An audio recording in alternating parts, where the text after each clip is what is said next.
Selamat datang dalam pembelajaran virtual kelas 2. Assalamualaikum warahmatullahi wabarakatuh. Selamat pagi anak-anak hebat kelas 2. Apa kabar kalian hari ini? Semoga kalian dalam keadaan sehat ya. Sebelum memulai pembelajaran pada hari ini, marilah kita berdoa menurut agama dan kepercayaan kita. Berdoa mulai. Cukup. Nah, semoga dengan berdoa kita semua diberi kemudahan dan kelancaran dalam pembelajaran hari ini. Nah, anak-anak, hari ini kita akan belajar tema 7 kebersamaan, subtema 1 kebersamaan di rumah, pembelajaran 5. Nah, hari ini kita akan membahas tentang dongeng dan jenis karakteristik individu.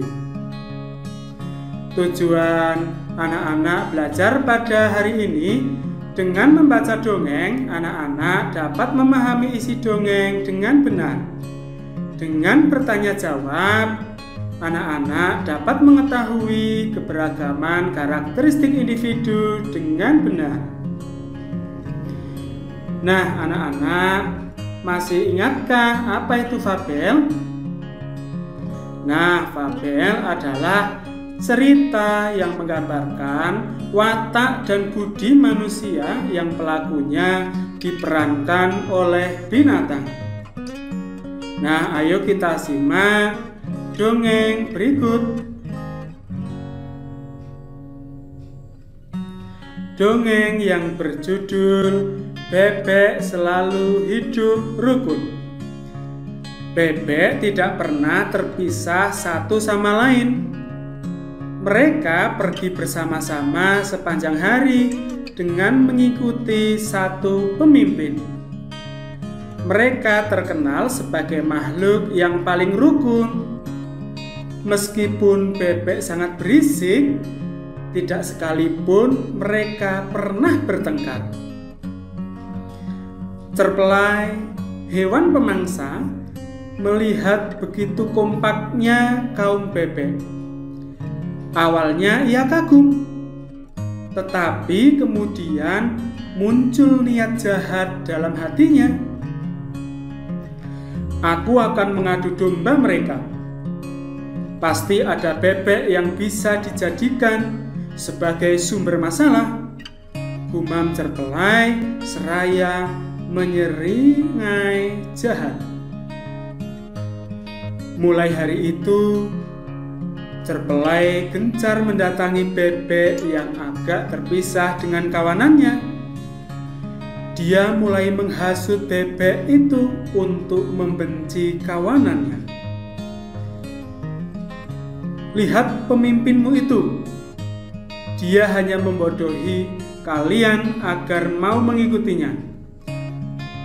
Pergilah dari kawanan atau kau akan menjadi budak pemimpinmu selamanya, ujar Cerpelai yang pandai menghasut. Namun rupanya sia-sia. Bebek itu tidak mau mendengar perkataan Cerpelai. Kemudian Cerpelai mencari bebek lain dan mengatakan hal yang sama. Akan tetapi lagi-lagi perkataan Cerpelai tidak dihiraukan. Begitu terus hingga tak terasa sudah semua bebek ia datangi. Namun tidak ada satupun yang berhasil ia hasut. Cerpelai sudah sangat kelelahan karena sudah berjalan ke sana kemari dan terlalu banyak bicara. Hahaha, Cerpelai, Cerpelai, kau tidak akan bisa membuat kaum bebek saling bertengkar karena kami saling mempercayai satu sama lain, ucap salah satu bebek yang dihasut oleh Cerpelai. Cerpelai sangat malu. Dia tidak menyangka para bebek begitu kompak. Dia pun pergi dari pemukiman bebek dan tidak pernah kembali lagi ke sana karena malu. Memang benar jika ada yang mengatakan bahwa kaum bebek adalah kawanan yang paling rukun sedunia. Nah, anak-anak dapat mencontoh kerukunan dari kawanan bebek. Nah, anak-anak, jawablah pertanyaan-pertanyaan berikut berkaitan dengan dongeng Bebek Selalu Hidup Rukun. Kita bahas bersama-sama ya. Nomor 1, siapakah tokoh dalam cerita Bebek Selalu Hidup Rukun? Nah, tokoh dalam cerita Bebek Selalu Hidup Rukun adalah Bebek dan Cerpelai. Nomor 2, Cerpelai ingin membuktikan bahwa bebek adalah titik-titik. Nah, jawabannya adalah makhluk yang rukun. Nomor 3, Cerpelai menghasut bebek agar meninggalkan. Nah, meninggalkan apa ya anak-anak? Nah, benar, meninggalkan kawanannya. Nomor 4, bebek tidak mau bertengkar karena mereka titik-titik. Nah, karena bebek saling mempercayai satu sama lain. Nomor 5, Cerpelai tidak menyangka jika bebek begitu titik-titik. Nah, bebek begitu kompak. Dan pertanyaan terakhir nomor 6, Cerpelai tidak pernah pergi ke pemukiman bebek karena apa? Karena Cerpelai malu. Nah, anak-anak, mari kita simak pembahasan berikut. Ali bersama teman-temannya memiliki kegiatan yang digemari, yaitu bermain di sungai. Mereka sering bercerita seusai bermain. Nah, anak-anak, apa kegemaranmu? Apakah sama dengan kegemaran temanmu? Nah, jika berbeda tidak apa-apa. Walaupun mempunyai kegemaran yang berbeda, kita harus dapat hidup rukun dan saling menghargai. Nah, anak-anak, sebagai tugas 1, anak-anak dapat menjawab pertanyaan yang ada di layar dengan benar. Kerjakan dengan semangat di buku tulismu ya. Nah, anak-anak, kesimpulan pembelajaran 5 adalah dalam dongeng yang berjudul Bebek Selalu Hidup Rukun, kita dapat mengambil pesan bahwa bebek tidak mau bertengkar dan mereka saling mempercayai. Oleh karena itu, bebek dapat hidup dengan rukun. Nah, walaupun berbeda kegemaran dengan teman, kita harus dapat hidup rukun dan saling menghargai. Nah, anak-anak, kita lanjutkan pembelajarannya. Tema 7, kebersamaan. Subtema 1, kebersamaan di rumah. Pembelajaran 6. Nah, pada pembelajaran 6 ini, anak-anak akan belajar tentang dongeng, pecahan, dan panjang pendek bunyi pada lagu. Nah, tujuan anak-anak belajar pada pertemuan hari ini, dengan membaca dongeng, anak-anak dapat memahami isi dongeng dengan benar. Dengan mengamati gambar, anak-anak dapat memahami pecahan dengan benar. Dan dengan membaca dan bernyanyi, anak-anak dapat menentukan panjang dan pendek bunyi dengan tepat. Nah, anak-anak, perhatikan gambar dan teks bacaan berikut. Berkumpul bersama keluarga. Pada minggu malam, Siti berkumpul bersama keluarga. Ayah dan ibu bercerita tentang fabel. Nah, mari anak-anak dengarkan cerita fabelnya. yang berjudul Sang Kancil dan Cicak Badung. Di suatu ketika, kancil sedang bercengkrama dengan kawanan semut.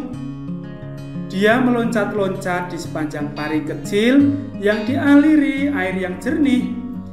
Sementara para semut berlari-lari di pinggir parit sambil menari dan bernyanyi. Sebagian semut yang lain berlayar dengan perahu daun-daunan di belakang sang kancil. Ketika para semut melihat segerombolan buah apel merah menjulur ke sungai, mereka berteriak-teriak pada sang kancil untuk memetiknya. Maka sang kancil dengan gesit melompat dan menyundul apel-apel itu hingga jatuh ke parit, lalu mendorongnya dengan kaki ke tepian. Tak berapa lama kemudian para semut merubungi apel-apel tersebut dan mulai memotongnya menjadi potongan kecil-kecil. Sebagian dipanggul, sebagian lagi diangkat ke atas perahu daun. Begitulah acara bermain dihentikan sejenak setelah mereka menemukan tempat yang nyaman untuk beristirahat sambil menikmati apel. Namun, saat para semut sedang berpesta apel, tiba-tiba muncul binatang melata yang merayap cepat dan menangkap potongan apel yang paling besar dengan lidahnya, lalu cepat-cepat kabur. "Wah, ada pencuri! Pencuri! Pencuri!" teriak para semut dengan kagetnya. Kancil yang sedang enak-enak berjemur mengeringkan tubuhnya sambil menikmati manisnya buah apel jadi kaget. Kemudian setelah tahu apa yang telah terjadi, maklumlah dia. Rupanya ada cicak badung yang berulah menyerobot potongan apel yang dibawa para semut. Setelah berpikir sejenak, si kancil yang sangat bijaksana ini membisikkan suatu rencana pada para semut. Sontak setelah mendengar kata-kata yang dibisikkan, para semut serentak tertawa terpingkal-pingkal. Sang kancil melompat ke semak-semak dan sebentar kemudian kembali dengan membawa segenggam buah kecil berwarna merah.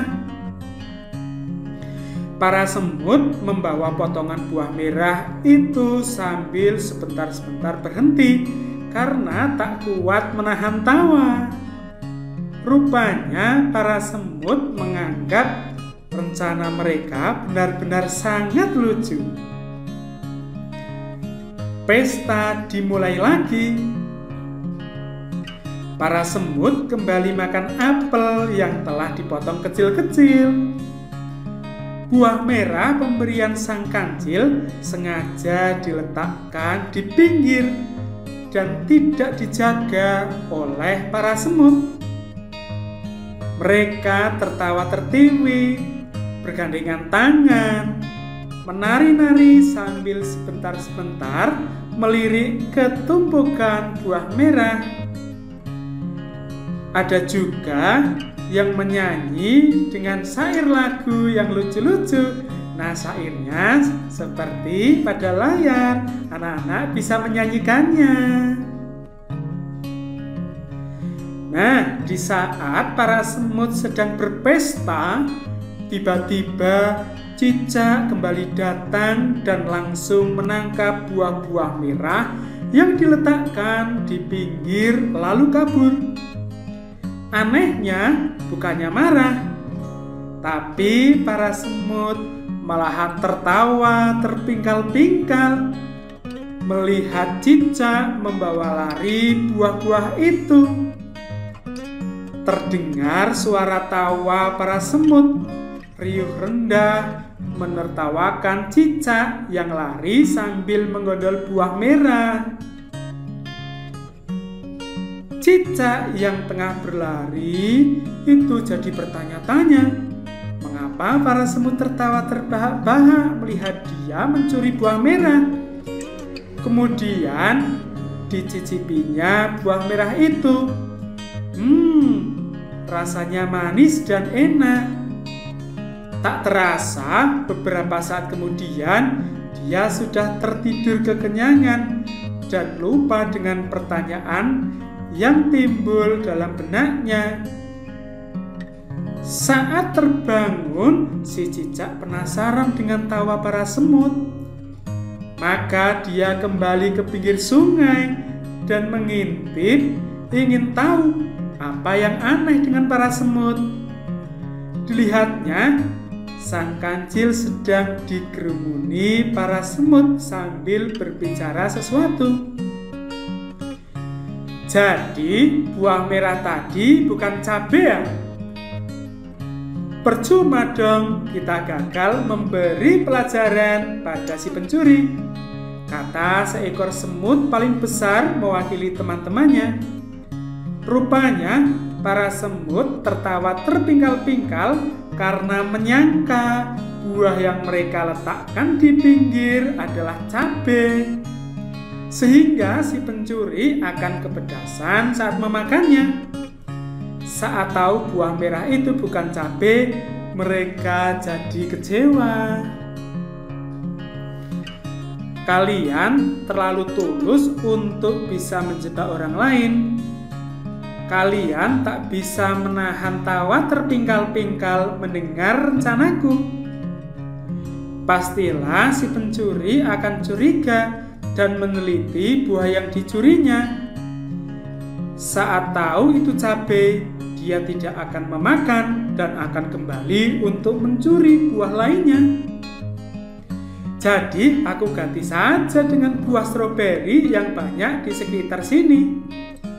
Biar saja dia kenyang, ntar tidak akan mengganggu kita lagi, kata kancil.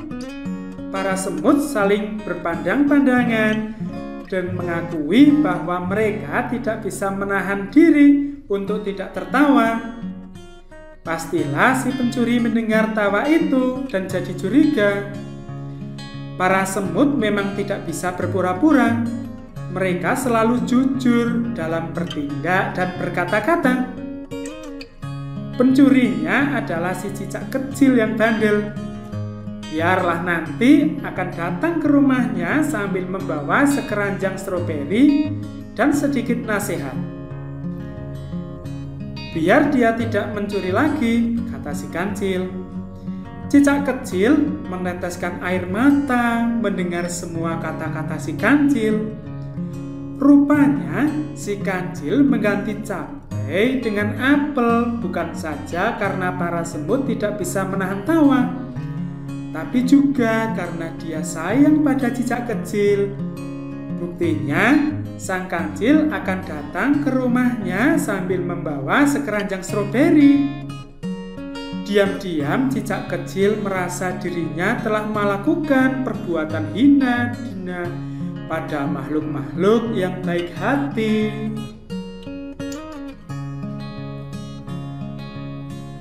Nah, anak-anak, tadi anak-anak telah mendengarkan dongeng.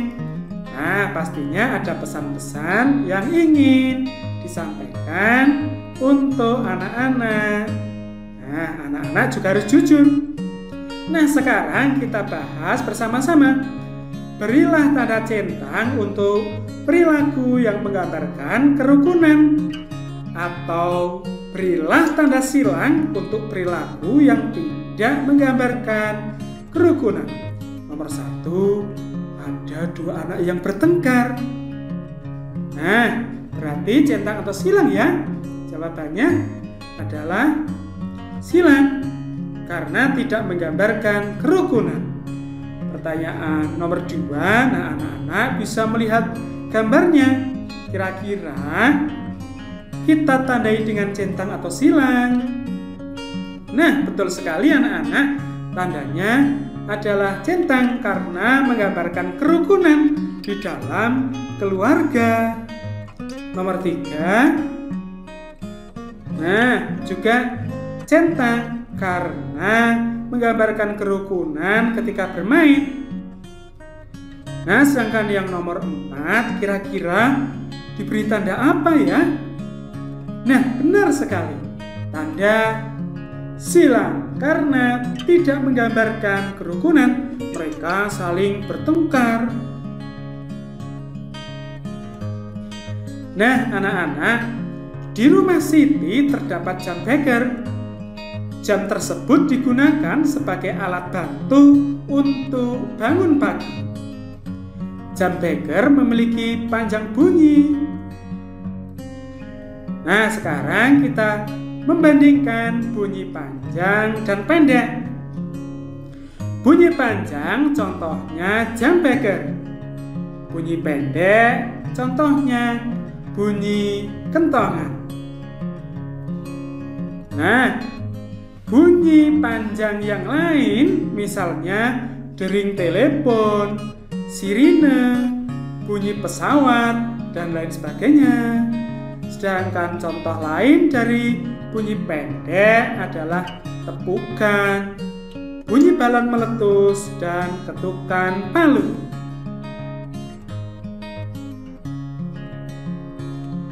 Nah, anak-anak masih ingatkah lagu yang berjudul Ayamku ciptaan A.T. Mahmud? Nah, anak-anak perhatikan. Nah, di dalam lagu tersebut ada bunyi panjang yang diberi garis panjang. Nah, nada yang diberi tanda strip panjang dinyanyikan panjang, sedangkan yang tidak bertanda dinyanyikan pendek. Nah, anak-anak bisa menyanyikan lagu yang berjudul Ayamku ciptaan A.T. Mahmud di rumah.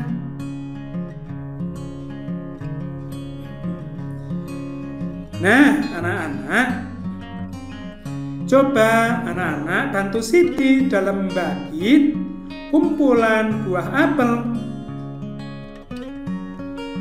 Nah, kumpulan buah apel tersebut ada berapa ya?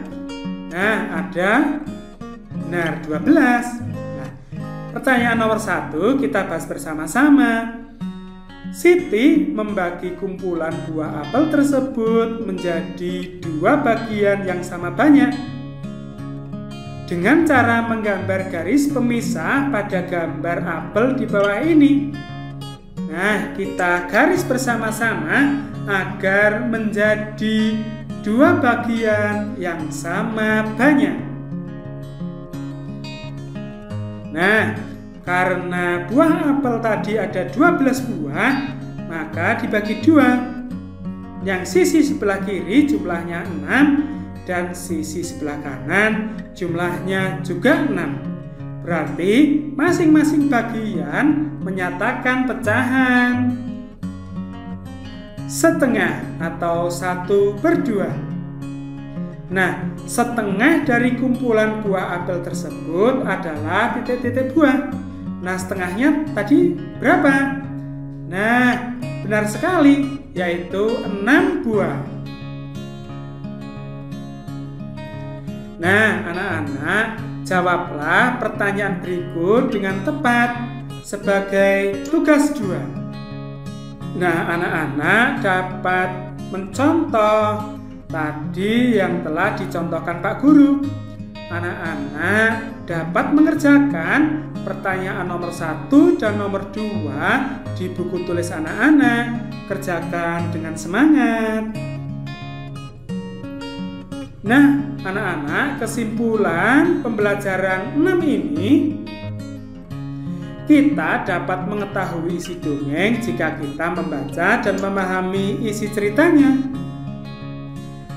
Untuk memudahkan kita mempelajari tentang pecahan, kita dapat membagi atau mengelompokkan benda menjadi beberapa bagian, kemudian dicari nilainya. Nah, bunyi panjang pada lagu diberi garis panjang, sedangkan bunyi pendek pada lagu diberi tanda titik. Alhamdulillah, pembelajaran hari ini kita akhiri sampai di sini. Pada pembelajaran selanjutnya, anak-anak akan belajar tentang tema 7, subtema 2. Nah, pesan Pak Guru untuk anak-anak harus selalu berdoa, bersyukur, dan beribadah tepat waktu. Anak-anak juga harus disiplin dalam belajar dan mengerjakan tugas. Anak-anak juga harus bersikap sopan dan santun kepada semua orang. Anak-anak juga harus mematuhi tata tertib yang berlaku dimanapun anak-anak berada. Anak-anak juga harus selalu mematuhi protokol kesehatan dengan 5M. Apa itu 5M? Memakai masker, menjaga jarak, mencuci tangan, mengurangi mobilitas, dan menghindari kerumunan. Nah, sebelum kita akhiri pembelajaran pada hari ini, marilah kita berdoa terlebih dahulu. Kita baca hamdalah bersama-sama. Alhamdulillahi Rabbil Alamin. Nah, anak-anak, kita akhiri pembelajaran hari ini sampai di sini. Semoga apa yang telah disampaikan Pak Guru dapat bermanfaat. Terima kasih. Wassalamualaikum warahmatullahi wabarakatuh.